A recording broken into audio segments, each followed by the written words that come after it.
So good morning, welcome. So this week's parsha is called Shlach. Shlach means to send.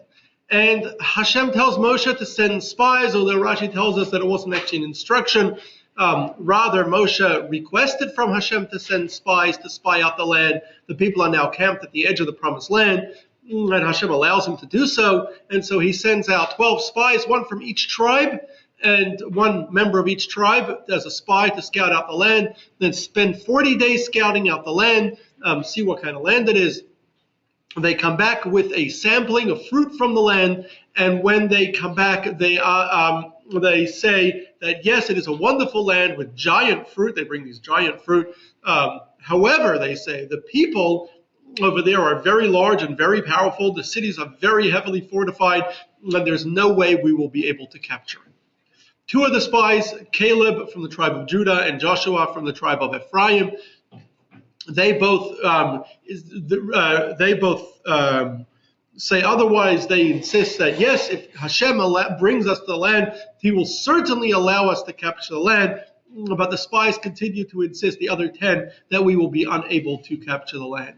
The people, upon hearing this, say, "Let us return back to Egypt. Appoint a new leader and return back to Egypt. We don't want to go to the land of Canaan just in order to be killed and for our children to be taken as slaves." And so so they don't want to go into the land of Canaan.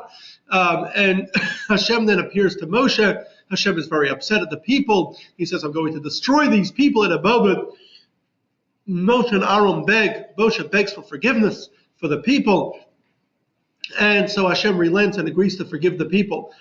However, he says, since they did not want to go into the land, therefore I will not let them go into the land. Rather, they will wander the desert for 40 years until all of them die out.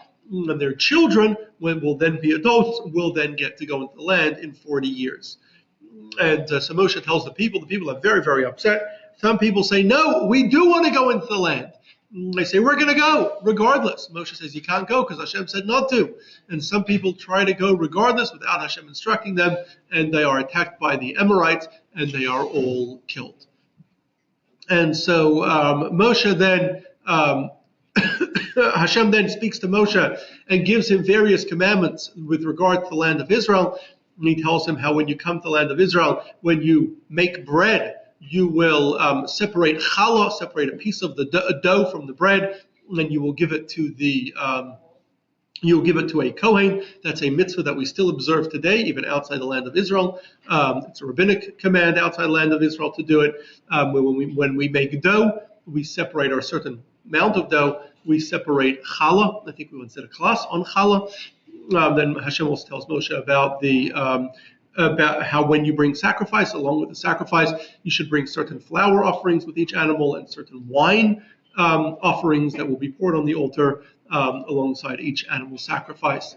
And then Hashem also gives Moshe instructions for, tells him that when you wear 4-corner garments, it's a mitzvah for one of the mitzvahs that apply to men. When they wear a 4-corner garment, they should put tzitzit on the corners of their garments to remind them of the 613 commandments. So the end of the parsha, therefore, has a bunch of commandments. So that is our parsha in short. Yes? Have you ever done class on Shabbat in this day and age? Sorry? I could have sworn that when we were in Spain and I read the introduction on the website, they said the Rebbe sent the rabbi. Oh, the shluchim. Yes, we did. We definitely did. The Rebbe's emissaries are called shluchim, which means messengers or emissaries or ambassadors in Hebrew. We did a class about how the Rebbe changed Judaism. We did that. We did one a little while back, but definitely we should do some more. So yes. Is there any reason why Hashem picked a land of Canaan with people already on it? Why did Hashem pick the land of Canaan? That was His holy land that was chosen from creation. Hashem chose this as His promised land, His holy land. That's where Abraham, Isaac, and Jacob were sent. Now, why did the Canaanites live there? So Hashem allowed them to live there just until He was going to give it the land of Israel. It was His land, and Rashi tells us He chose who to give it to, and He allowed the Canaanites to live there until it was time for the Israelites to take it. However, the Canaanites deserved to be kicked off the land because of their terrible actions.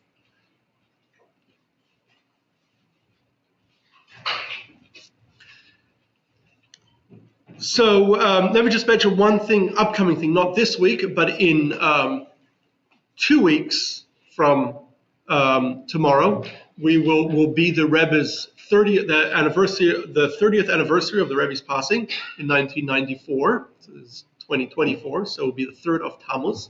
And so in honor of that occasion, we are going to have a big dinner here at the shul and marking this important date. And we will be we have a special speaker coming, Rabbi Mendel Groner from Israel, who is the son of Rabbi Label Groner, who was the Rebbe's personal secretary for 40 years. And so he has lots of stories about the Rebbe, and he's going to come and speak. And that's going to be on July 8th, Monday, July 8th. So if you haven't yet, Monday night, July 8th, 6 p.m. 6 p.m. 6 p.m. So make sure to mark that down. We sent out an email about it, and it's been in the newsletter, but definitely register for that as well. Important upcoming event. So let's get straight to our topic for today. And so this week, this Wednesday actually, will be the 20th of the month of Sivan. Today is the 17th of the month of Sivan. So this Wednesday will be the 20th, and it marks a special date in the calendar. We'll soon talk about it in detail, but it marked the 20th of Sivan was the date that was chosen to commemorate what's known as the Khmelnitsky Pogroms, or in Yiddish, Gzeros Tach V'Tat.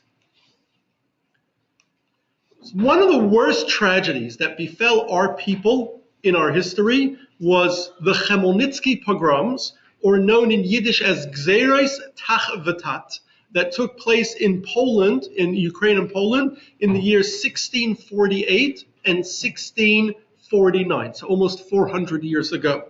Tach V'Tat is 5408, 5409, which were the Jewish years of when that happened. Unfortunately, while Jews have a very long history of persecution, massacres, most of them are unknown to Jews today. For some reason, we only hear about the Holocaust, perhaps because it eclipsed all the previous massacres significantly. But we have a long history, and it's important not to forget that history.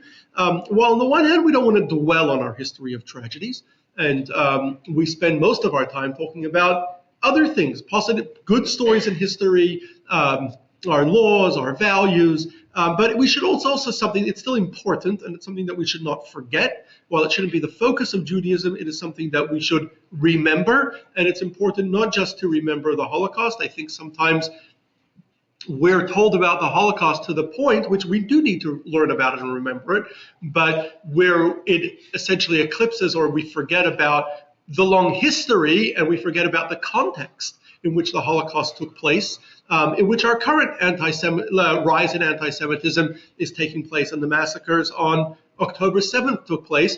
We forget about the context when we lose sight of the entire long history of persecution and massacre and anti-Jewish massacres.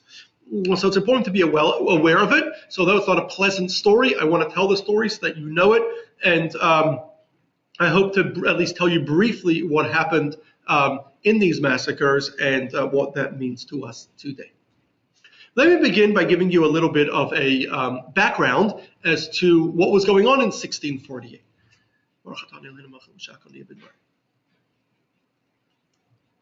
So in 1648, the map of Europe was very different than what it looks like today. Eastern Europe, which had at the time the largest Jewish community in the world, was made up primarily of 3 countries.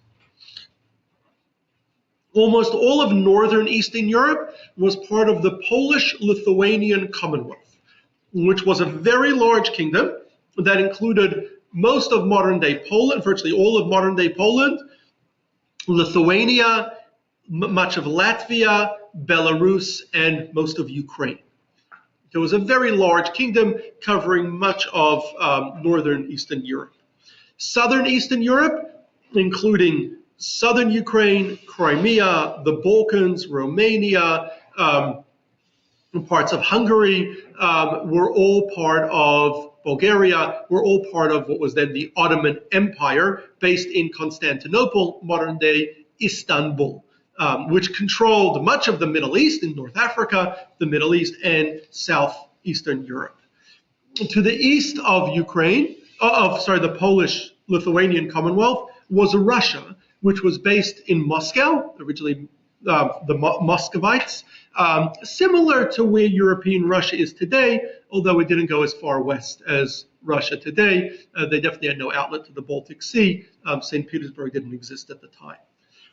So the Polish-Lithuanian Commonwealth, which again covered much of Eastern Europe, including modern-day Poland, Lithuania, Latvia, Belarus, and most of Ukraine, was home to the largest Jewish community in the world, estimated to be about 500,000 Jews lived there at the time.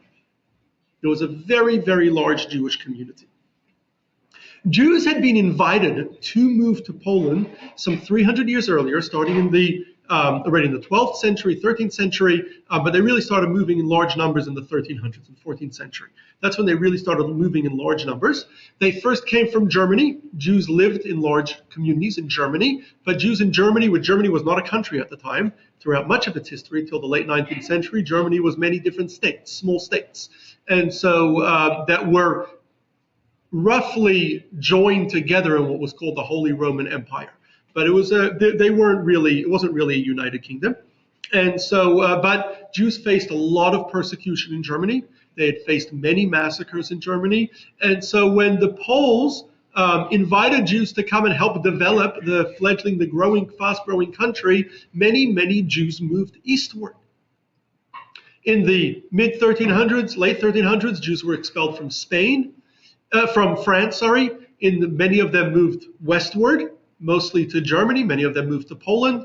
In 1492, Jews were expelled from Spain. We once did a class on that. When they were expelled, most of them ended up in the Ottoman Empire, some in parts of North Africa, but a significant percentage ended up in Poland as well. They didn't retain Sephardic communities as they did in other places, but they assimilated into the larger Yiddish-speaking Ashkenazi community in the Polish-Lithuanian Commonwealth.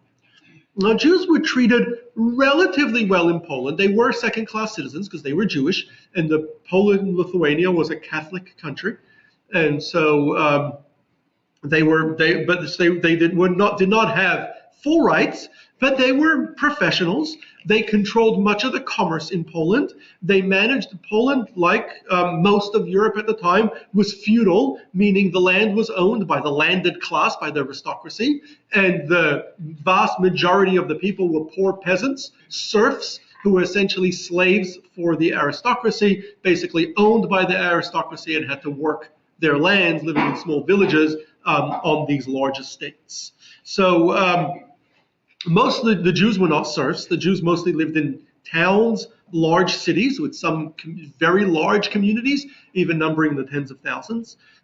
Some Jews, a significant minority of Jews, lived in the countryside where they worked on estates for various landed class. Jews worked both as financial managers for the estate or managing the affairs. Often they were also tax collectors. As the managers, part of their job was often to manage the serfs. So as you can imagine, the serfs did not like them too much. Many Jews also had leases on the estates, whether leases wood leases to lease forests to be able to cut down wood and produce wood, whether mills on rivers, mills usually ran on rivers to produce flour, or some had taverns or distilleries to make vodka, which was pretty popular back then. Still popular today, I guess. And so many Jews lived and they would have lived then in the countryside if they were working on these various estates. Now, the Jews were very, very organized, probably more organized than almost any other Jewish community in our history.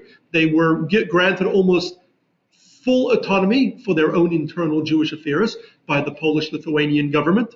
The Jews created their own government known as the Vad Arba Artzos, the Council of Four Lands, perhaps subject of its own class, the Council of Four Lands. But they did have their own autonomous community, and they generally had decent relations with their Christian neighbors. Of course, there were plenty of small attacks against Jews here and there there were plenty of anti-Semites, and the Catholic Church didn't like them too much. And they had many problems. Life was not perfect or necessarily very easy, but it was fairly good for Jews. Now, Ukraine, modern-day Ukraine, was part of the Polish-Lithuanian Commonwealth. The Ukraine had once been an independent country, but lost their independence with the Mongol invasion in the 1200s. And later, about a century later, it was captured by the Poles. And so it was controlled by the Poles. And Ukraine, like all of Poland, was a feudal society where the aristocracy owned the land. The aristocrats were a mix of Polish aristocrats and Ukrainians, but virtually all of whom had converted to Catholicism, so they were mostly Catholics. The serfs, however, in Ukraine were mostly Orthodox Christians, which is what, like most Slavs, Ukrainians are a Slavic group, and most Slavic communities in Europe at the time were Orthodox Christians affiliated with the Orthodox Church based in what had been the Byzantine Empire or Constantinople. So this added a really religious element to the friction. There was always, everywhere in Europe, there was friction between the peasants and the landed class and the aristocracy. But here there was a additional religious element where the serfs were really a different religion to their masters, to their owners, to the aristocracy. And the time that we're speaking about, 1648, is right at the end of what's known as the 30 Years' War. The 30 Years' War mostly took place in Germany, where Protestants and Catholics fought each other and killed each other. But it was a time of religious violence in Europe. And the religious violence spilled over really all across Europe. Now, within Ukraine at the time, there was another group known as Cossacks. The Cossacks were Orthodox Christians, Ukrainian speaking, they spoke Ukrainian, and they lived semi-nomadic lives. They were mostly herdsmen, mostly living in eastern Ukraine. Ukraine is split north-south. There's by the Dnieper River, which is a massive river, one of the largest rivers in Europe that runs north-south across Ukraine and splits Ukraine in two. So they were mostly in eastern Ukraine, meaning on the eastern side of the Dnieper. They were known as strong warriors, and large numbers of them were employed by the Poles as part of the military, and they primarily guarded the southern front. Their southern neighbor was the Ottoman Empire. The Ottomans controlled southern Ukraine and Romania, south of what was then Poland. And so they were the ones who guarded the southern border. Now, the southern Ukraine at the time, and Crimea, which is Crimea is a peninsula that kind of juts out off Ukraine, was then inhabited by Tartars. Tartars are a Turkic group, a Turkic nation that are Muslim. And they were essentially an autonomous region or semi-autonomous state within the Ottoman Empire. The Tartars were also known as great warriors, and they essentially guarded the northern part of the Ottoman Empire for the Ottomans. And as you could imagine, the Cossacks, representing the Polish kingdom, and the Tartars, representing the Ottomans, fought each other constantly. There was constant war between the two. So, in the 1640s, there was a Ukrainian Cossack, a wealthy Ukrainian Cossack by the name of Bogdan Khmelnitsky, whose property was stolen by a Polish noble. And he protested, he tried to get help, and he ended up getting arrested. He blamed a Jewish manager who was working for this Polish noble for arranging his arrest, but he ended up, and for arranging for his property to be stolen. He ended up managing to escape from prison. Interestingly, also it was a Jew who helped him escape. But having escaped, he was angry at the Polish kingdom for having not defended him, for having allowed injustice against him. And so he headed to eastern Ukraine which was mostly inhabited by Cossacks. And he gathered an army of Cossacks in southeastern Ukraine for a rebellion against the Poles.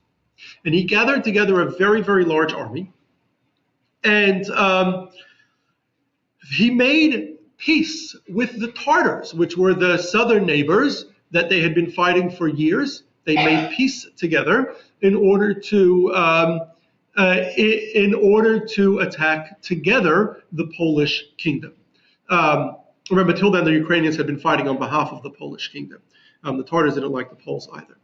So the way the story goes is that the two sides agreed that all the people and animals captured will go to the Tartars, while all other possessions will go to the Cossacks. I don't think there's any evidence for that, but that's what contemporaries write about kind of the deal between these two groups. The contemporaries also describe this. We have the Talmud describes how Moab and Midian in in the Torah are enemies that join together to fight the Jews. And so here too you have these enemies that join together and they end up fighting the Jews.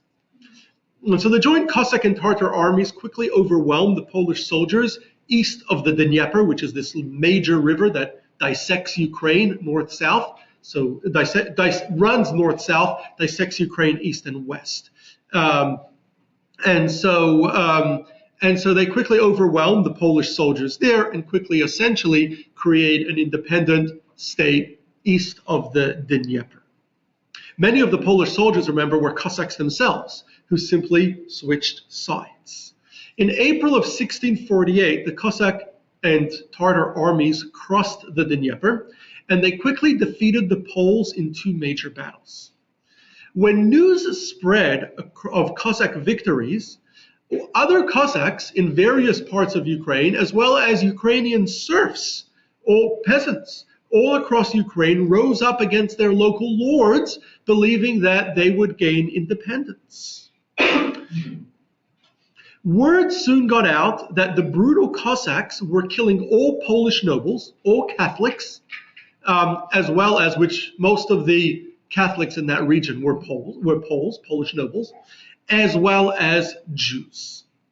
For these Ukrainians, it was not just a war of freedom and independence, it was a religious war against infidels, against the Catholics and Jews. Almost immediately, the Jewish communities, the Cossacks attacked the Jewish communities where they were already in control, east of the Dnieper. And so the Jewish communities, there weren't that many communities east of the Dnieper. The area at that time was not that densely inhabited and was not well developed. And so that's where most of the war is going on today in Ukraine. But the Jewish communities, there were Jewish communities there, and all of those communities were instantly wiped out. They had nowhere to run. They had no warning, and they killed them all. They were just brutally murdered. The murders at the time, the Cossacks did not have guns, although there were more sophisticated armies by this point that did. The Cossacks were fighting by hand. The murders were done by hand. They tortured many victims to death before killing them. The women were generally raped first and then killed. And we have many contemporary descriptions of very detailed descriptions of these murders, of these mass murders. Those Jews, though, that fell into some places, the Tartars got there first. The Tartar armies got there before the Cossack armies. Those that fell into the hands of the Tartars were not interested in killing. They were not fighting a religious war. They were only interested in money. And given that there was a huge slave trade at the time in the Ottoman Empire, Eastern Europe didn't really have much of a slave trade, but the Ottoman Empire did. And so the Tartars took all the people, killing the old people, the frail people, the babies, those that couldn't make the long trek back to the Ottoman Empire, but everybody else they took and brought them essentially mostly to Constantinople, where they were then sold on the open slave market, where there was a thriving slave trade. The local Jewish community, Constantinople, had a huge Jewish community at the time, Sephardic community of Jews that had fled from Spain 150 years earlier. And so the Sephardic community in Constantinople spent huge amounts of money, and not only spent their own money, but also raised money from other Jewish communities in Southern Europe, in Italy, across the Ottoman Empire, to be able to purchase the freedom of these Jews who were being sold as slaves. And so many Jews, hearing about the differences between how the Cossacks were treating Jews and the Tartars were treating Jews, surrendered themselves to the Tartars, preferring to be sold into slavery to save themselves murdered by the Cossacks. So as this rebellion spread all over Ukraine, news of the massacres also spread. So many Jews were living in towns and villages all over Ukraine. They fled straight away, knowing they would be killed. They fled to the larger cities, hoping that in the larger cities, which were mostly walled cities, fortified cities, they would be protected over there. A large contingent of about 10,000 Cossacks, led by a Cossack leader, Maxim Khmelnitsky, arrived in Nemirov, which is in western Ukraine, was a large city in southwestern Ukraine, on June 10th, 1648, or the Hebrew date, the 20th of Sivan. The army came, this Polish, now remember, many Ukrainian Cossacks were Polish soldiers at the time.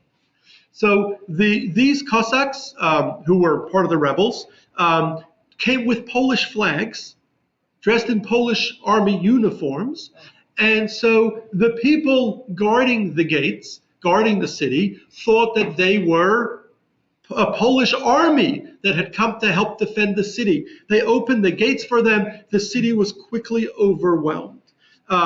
They rounded up the Jews over the next 3 days, and they killed every single Jew that they could find.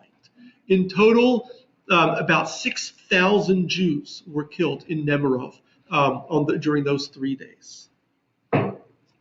From there, Khmelnitsky led his troops to another large city called Tuchin, which also a large number of Jews and many Polish nobles had also fled to the cities, afraid of being killed. After a couple days' siege, the Cossacks sent word to the Poles that were defending the city alongside the Jews that they would spare the Poles if the Poles handed over the Jews.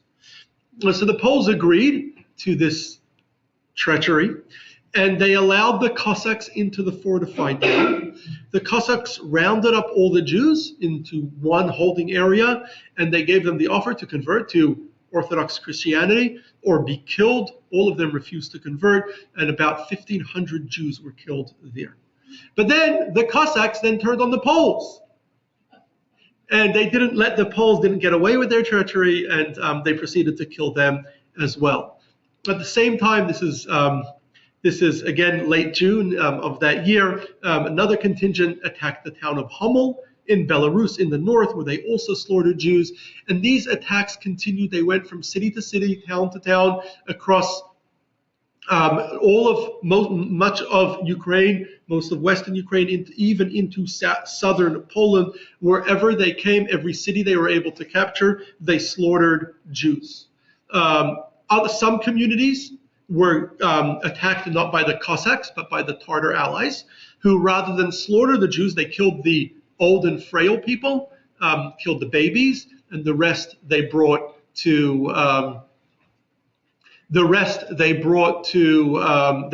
back to with them, and eventually shipped off to Constantinople or other places in the Ottoman Empire to sell them as slaves. Some were sent much further once the slave market in Constantinople was overwhelmed. Some were even sent, we know, as far as Persia and North Africa to be sold as slaves.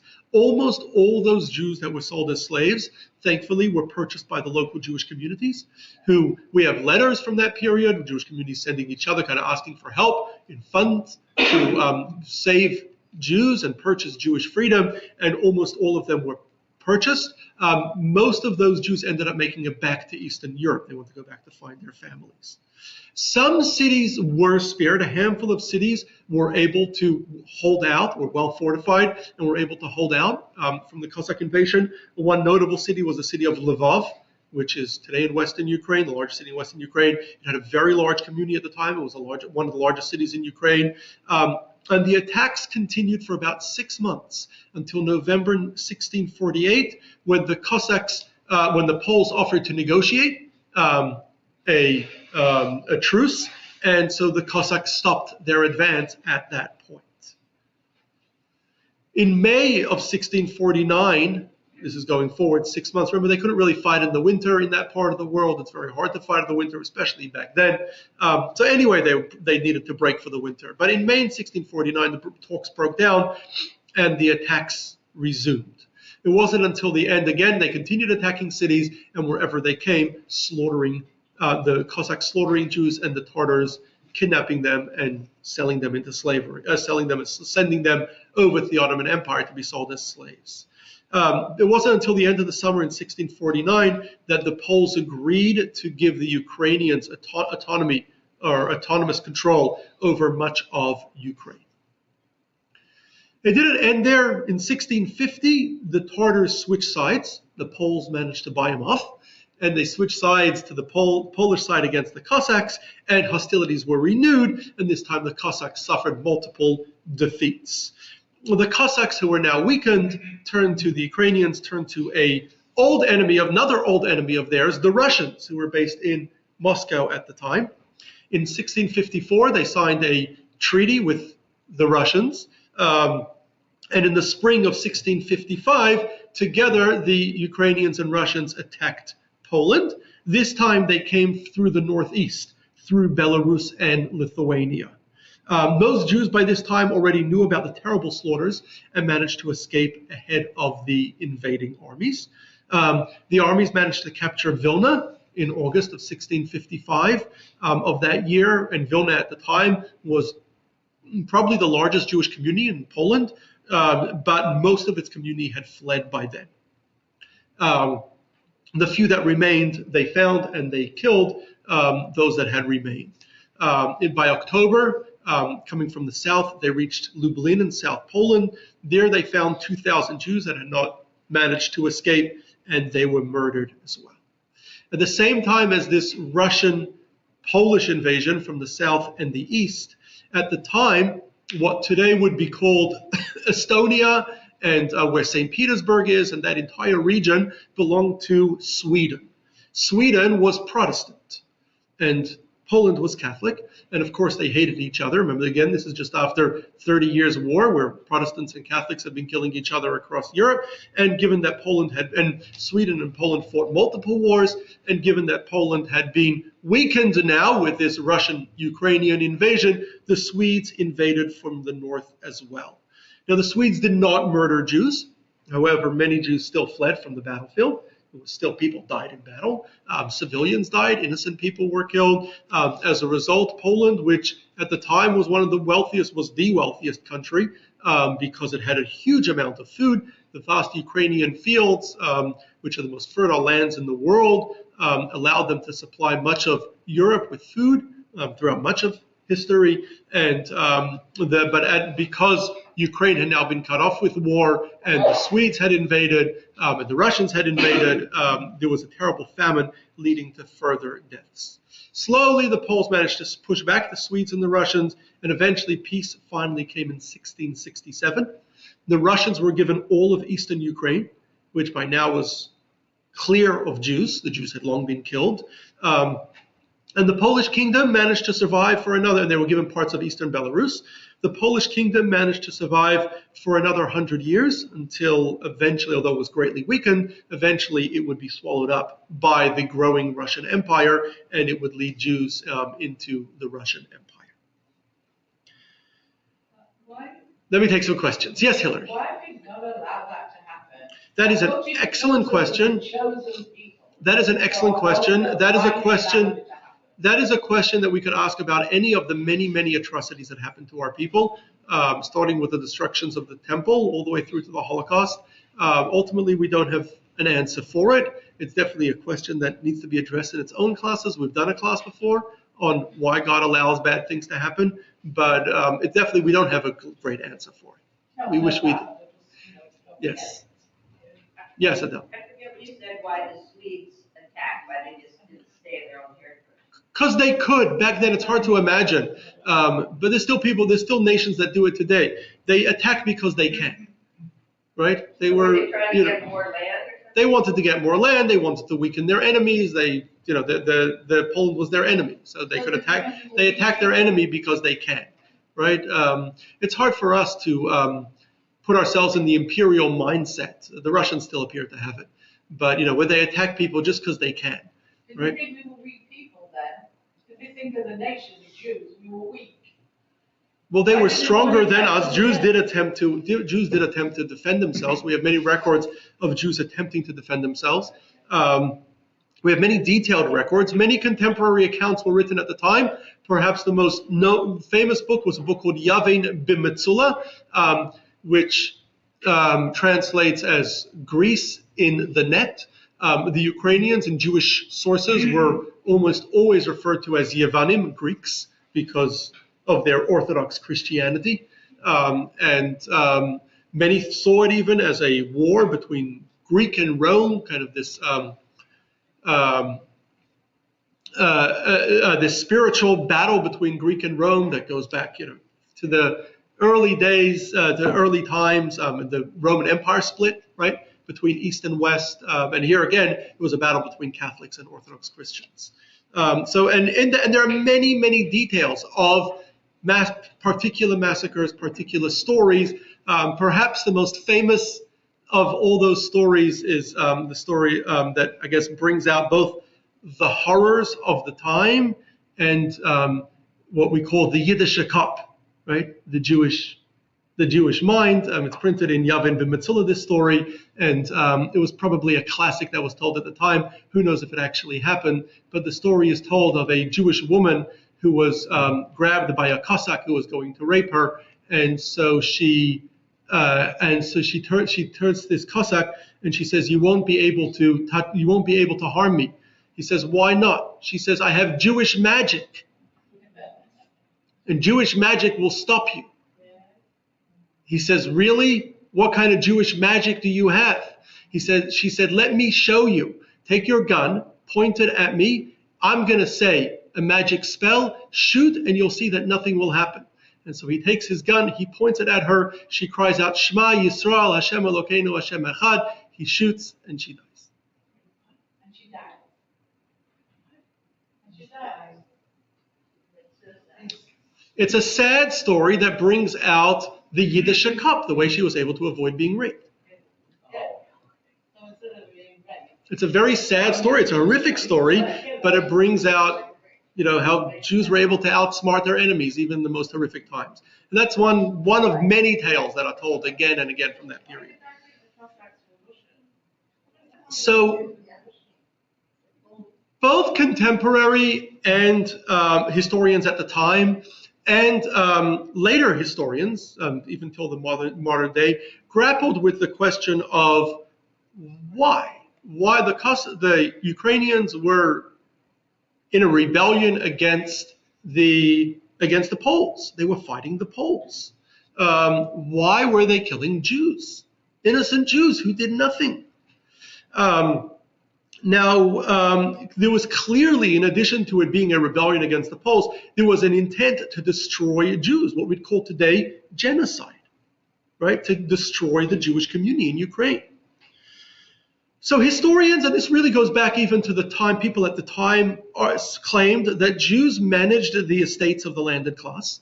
Many Jews were therefore associated with the landed class. In fact, the aristocracy often lived far away. They often didn't even live near their estates.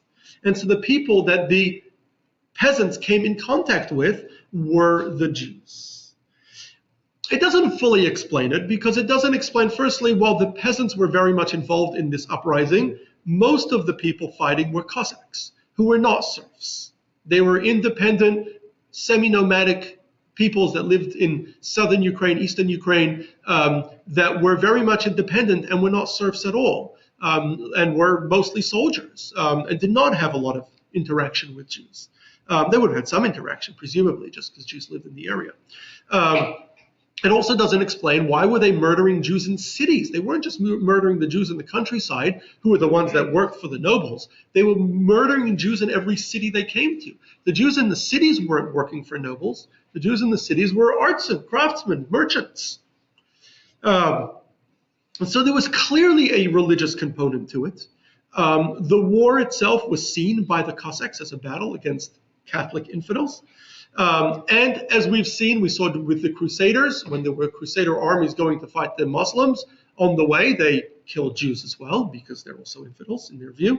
And in general, Orthodox, as anti-Semitic as the Catholic Church had been historically, and Catholic Europe had been historically, Orthodox Europe was even more anti-Semitic.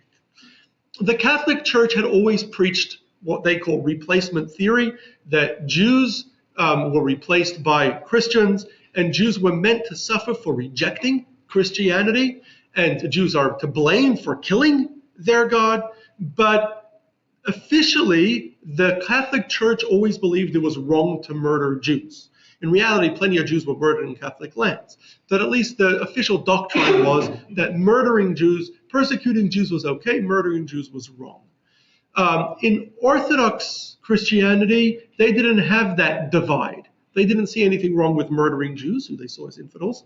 And in fact, in the Russian kingdom, until the 18th century, Jews were not even allowed to live there. They were so anti-Semitic. So Orthodox Cossacks essentially saw what they were doing as a religious crusade that included not just killing Catholics, but killing Jews as well. Unfortunately, Ukrainians have, and we did a class about 2 years ago on Ukraine, on the Jews of Ukraine. Ukrainians have probably the worst history of atrocities against Jews. This is the 1648 massacre, 49 massacres was only the beginning of a long, long chain of massacres, which included later a huge massacre after World War I, 1918 to 1920 massacres, and then they were deeply involved, more than almost any other group, in the Holocaust.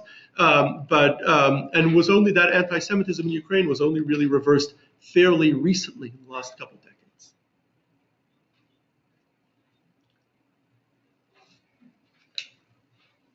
So as I mentioned, there were many contemporary descriptions of the massacres written. There were many poems. Jews like to write poems of tragedies, about tragedies, known as kinot, were written at the time, including many of the Jewish leaders. Rav Shabtai Cohen, known as the Shach, originally from Vilna, writes a contemporary account. Others, and there were many other kind of leaders at the time that write, and individuals that write accounts. The numbers, even Menashe ben Yisrael, living in Amsterdam, writes to Oliver Cromwell, who's in England at the time, giving him an account of what happened. So the number of dead, how many people were actually killed, there's various numbers that are given. Most of them are about 100,000. Some of them put it as high as 300,000. It's probably a little bit higher than it should be. But 100,000 is probably the most reasonable amount. It's likely that almost all Jews in eastern Ukraine were killed.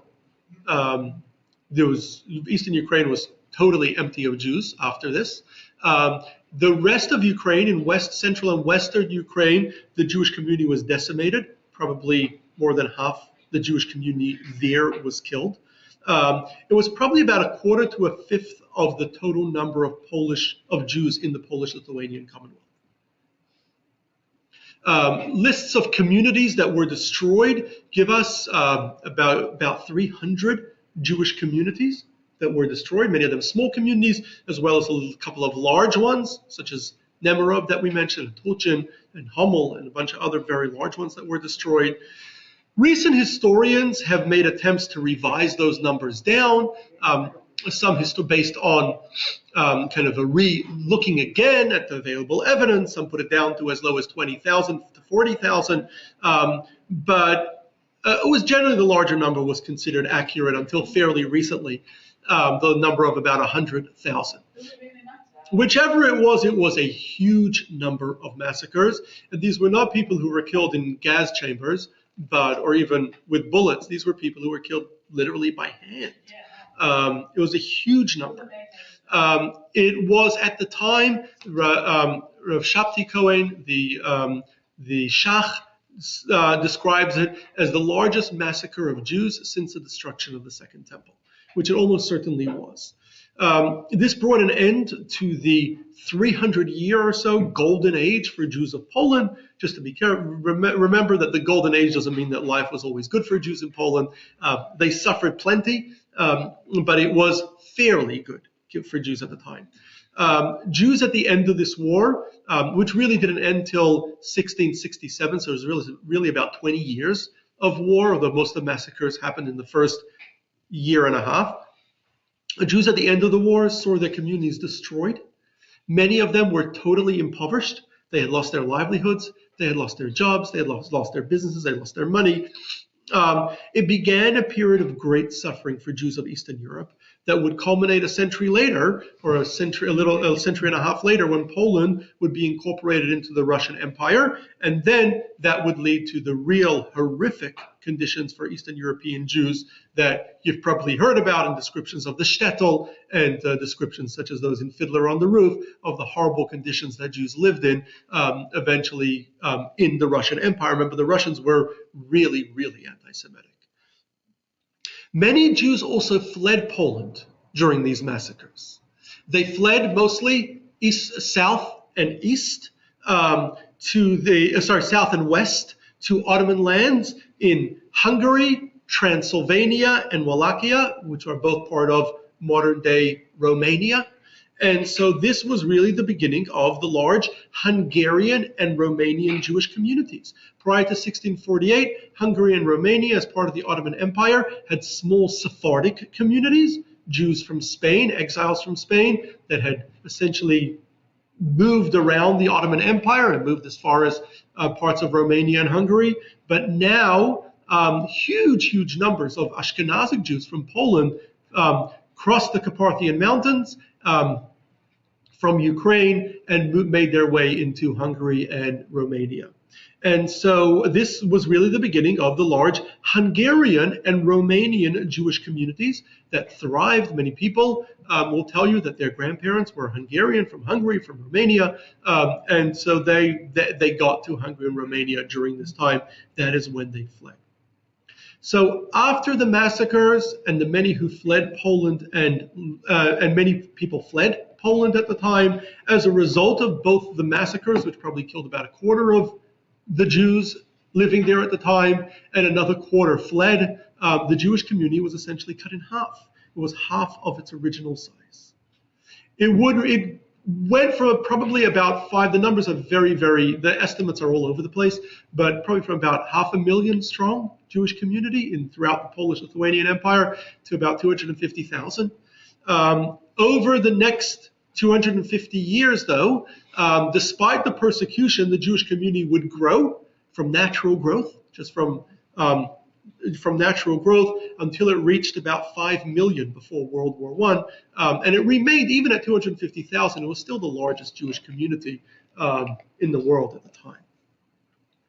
Eastern Ukraine, as we said, became totally devoid of Jews. It became part of Russia. Jews were banned from living there, and therefore there are no historic communities in Eastern Ukraine. It was only later in the 19th century that Jews slowly were able to start moving back into Eastern Ukraine.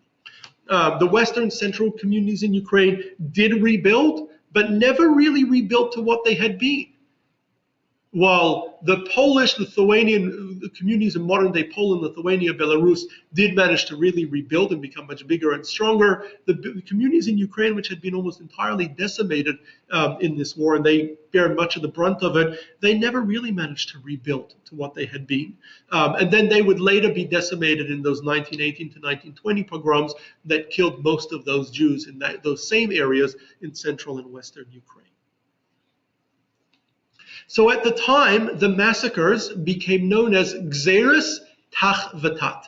Gzera is Yiddish. That comes from the Hebrew word gzera, which means decree, but it's used in Yiddish to mean evil decrees.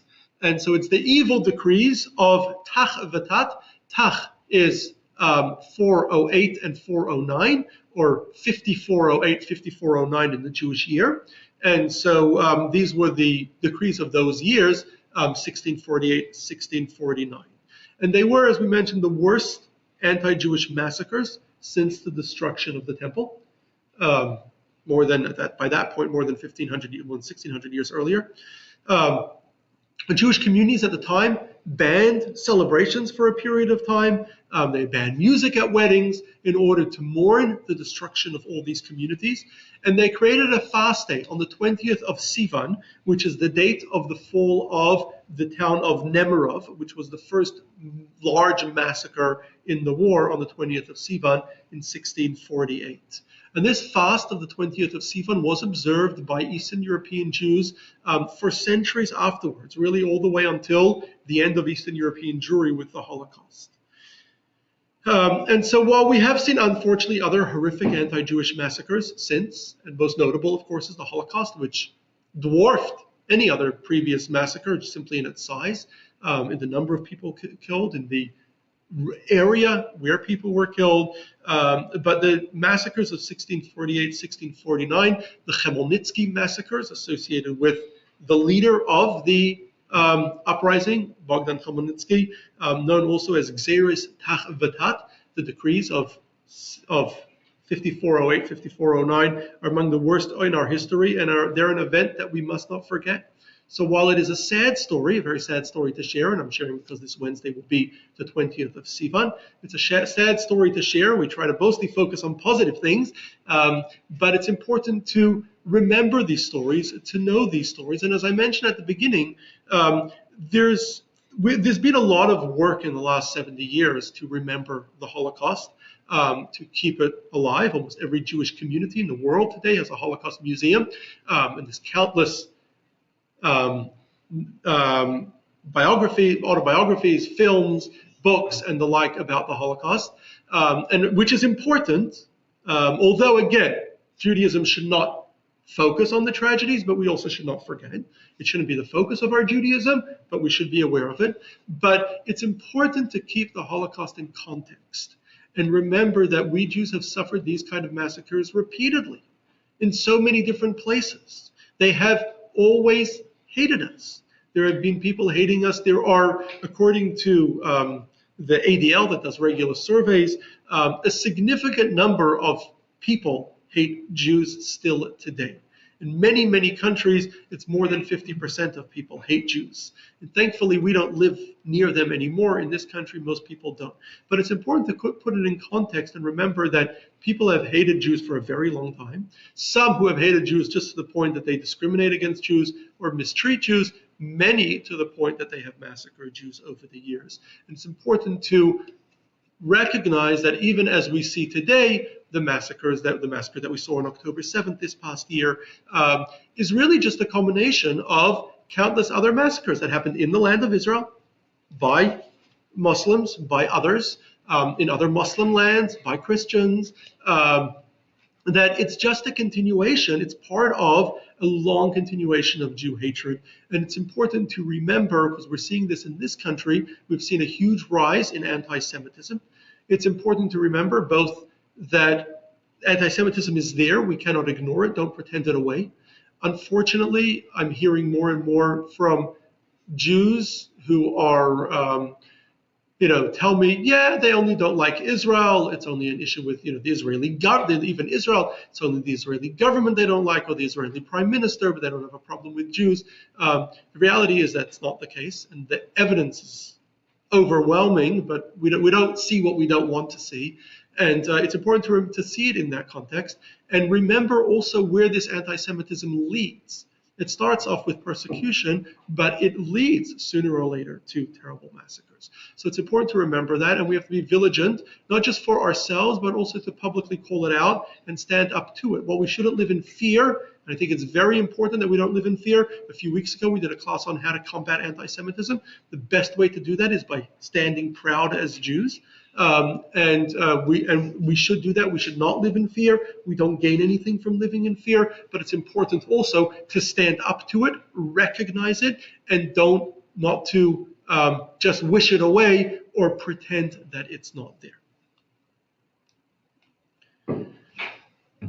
So sorry to end on a negative note, but it's really it was something important. I know it's a very sad class, but I think it's important, and I'm still online. But I just want to add one more thing before we conclude. That this week last week, sorry, I was talking to someone in the community, a good friend of mine, who's very a Jew and supports Israel, as hopefully all Jews do. And he was telling me about how Israel is committing genocide. And I questioned him about it, and I pointed out that you know that's not true, right? You know Israeli soldiers don't kill innocent people, right? You know that's not true, and which he admitted.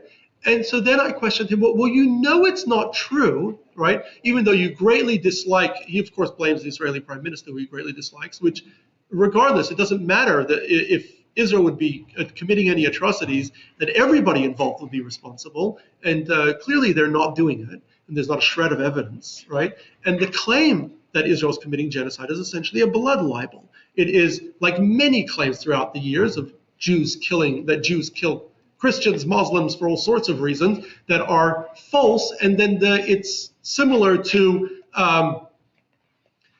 it's similar to the people giving an accusation, and then you have to defend yourself from a baseless accusation. Means that it's even possible, right? Like the person who says, right, why did you cheat on your wife?